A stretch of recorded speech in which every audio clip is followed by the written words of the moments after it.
ច្រៀង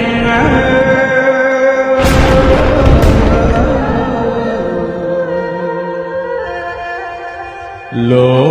កកាយបត់ជ្រៅនិមន្តយាប្រគុណម្ចាស់ថ្លៃយាងអស់លោកគ្រូតូចលោកគ្រូធំ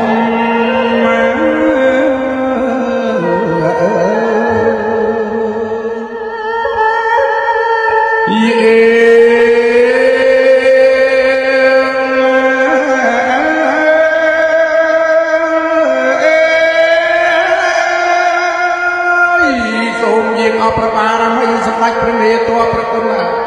លោកថែ